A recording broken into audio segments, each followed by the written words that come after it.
Hey guys, welcome back to my channel. So this is part 81 of the lady that married a man that didn't exist, Miss Chastity. The link to the playlist will be in the description for those that are just coming across it for the first time. So let's continue. Part 81 of How I Married a Man That Didn't Exist. Before I get into the story, I need to give a disclaimer. This video is going to be a hard listen,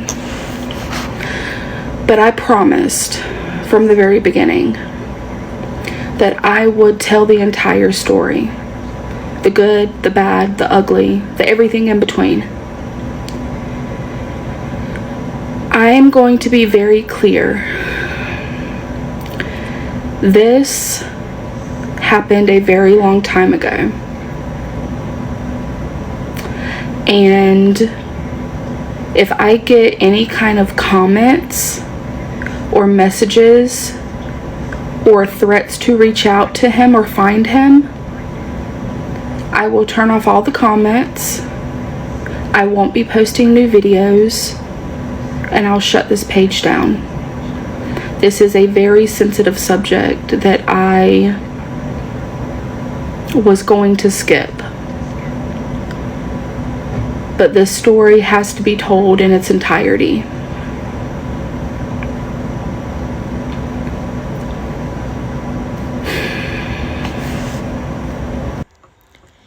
Well, one thing people need to understand, I quite understand the severity of this story of her.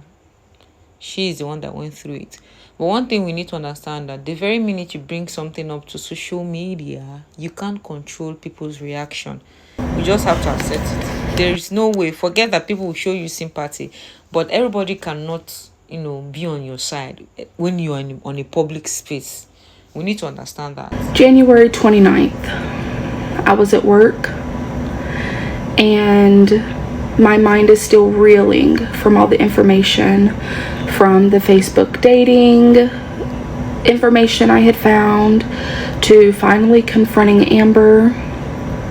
She never texted me back, and I didn't reach out after that. I did what I had to do. I finally spoke up, and it took me months of courage to use that number and to actually do that. But she didn't want to listen. And it's not even she didn't want to listen. She knew that she had a part in it. Once again, she was not a victim. She was an accomplice. This sat with me for months.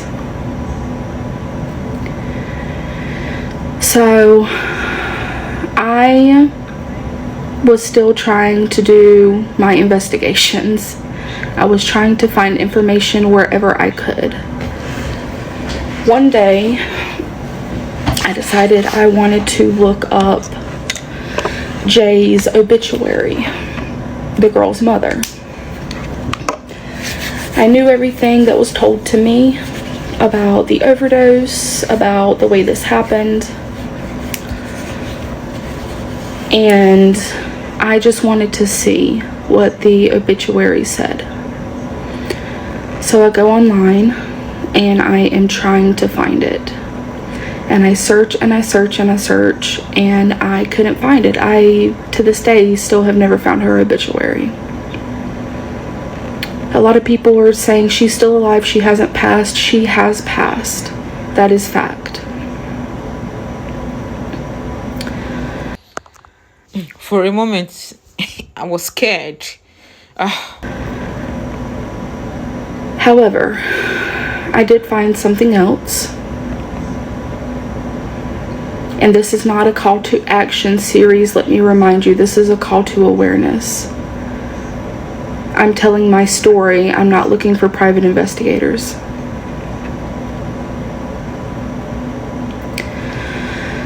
So I found something that helped me put the pieces of Jay's story together.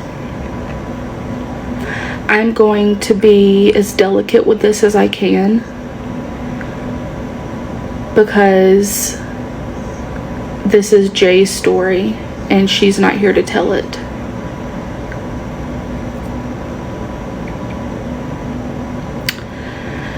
In this thing that I found, it had said that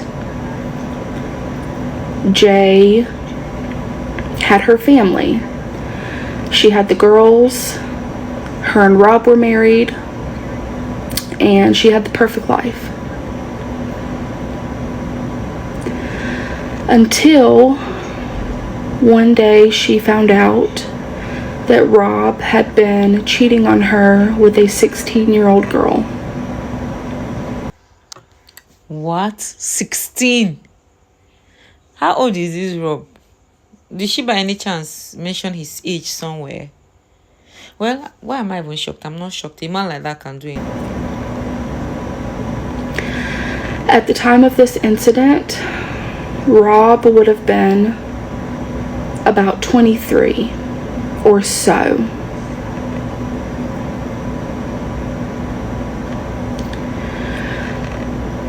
After that, Jay went into a deep depression, and she threatened to unalive herself, and the kids got taken away. Now let's go back to the part in the story where I told you what I knew what happened to Jay. She was in a Publix parking lot. She had a mental breakdown. She threatened to unalive herself. The kids were taken, and she was Baker acted. This is this moment.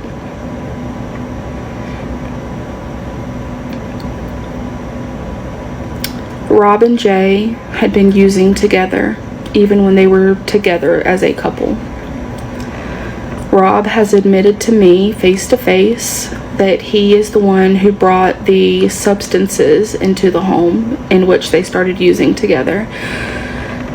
And as addiction goes, it spirals. Guys, and like when she said this, what just struck me or what just came to my mind is it's possible that Jay agreed to use with him just because she was in love with him, and if I do this, he will love me the way I ought to be loved. You know, some people actually do that. I don't know if you guys get. That's why she couldn't even control it, and the thing not ate her. The thing, ate her up now because it's not something that she was used to or something she even liked. She must have been doing it under pressure because I want this man to like me. It's very possible. The addictions for both of them got really bad. After this point of having her kids taken away due to her mental instability, she went into a deep depression and started using more.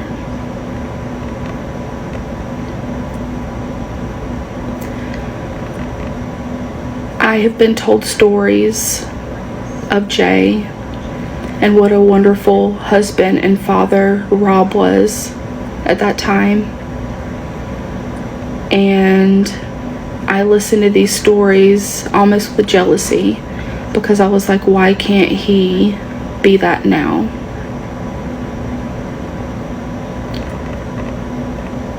So I have pieced together Jay's story in the way that I can with educated guesses and the evidence I have collected. Jay was no different. They spent a long time together and they had children. But he did the same thing to her that he has done to us all.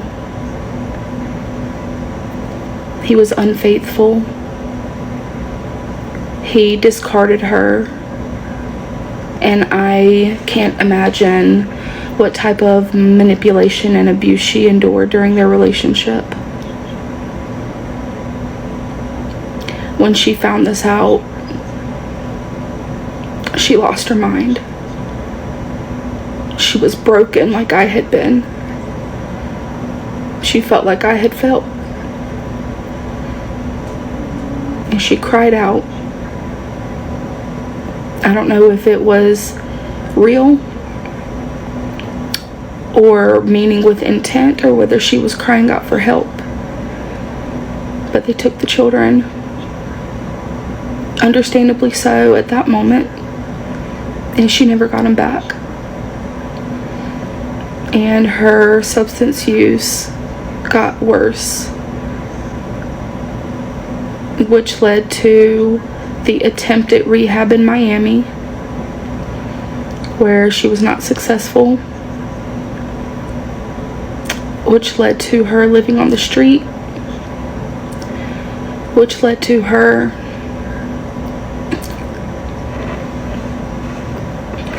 overdosing behind a gas station and passing away. I can imagine the despair that she felt when she found out her husband had cheated on her, especially in this type of manner. They had years together, they had children together, and her whole world crumbled. And I know that feeling. Rob had lied to me yet again. He and Jay were not together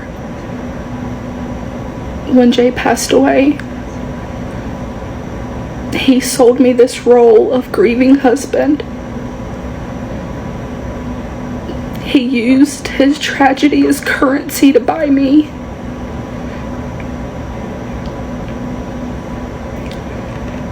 And left those little girls behind.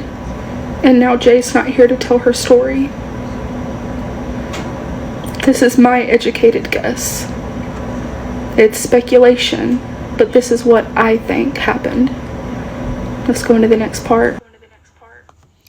And the reason why he used the supposedly grief to buy Miss Chastity, just like his nature is, he must have asked her, what kind of a man are you looking for? Or he must have just, gone through her pages, her Facebook, noticed the kind of thing or the kind of lifestyle she towards to, and he decided to be that kind of person she's looking for, which was the reason why she thought she has found her missing rib, and she accepted and fell without any reservation. Like, she didn't hold back, like no holds back. That's his tactics. He will ask you what you want in a man, or just observe you, and you start playing that role. He just takes on the role of the kind of man you want in a life, in a partner.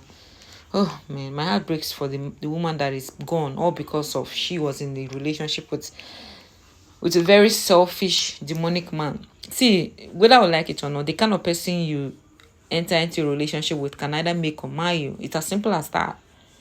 They will change the quality of your life. It's that simple. I'll see you guys in part 82. Don't forget to like and subscribe.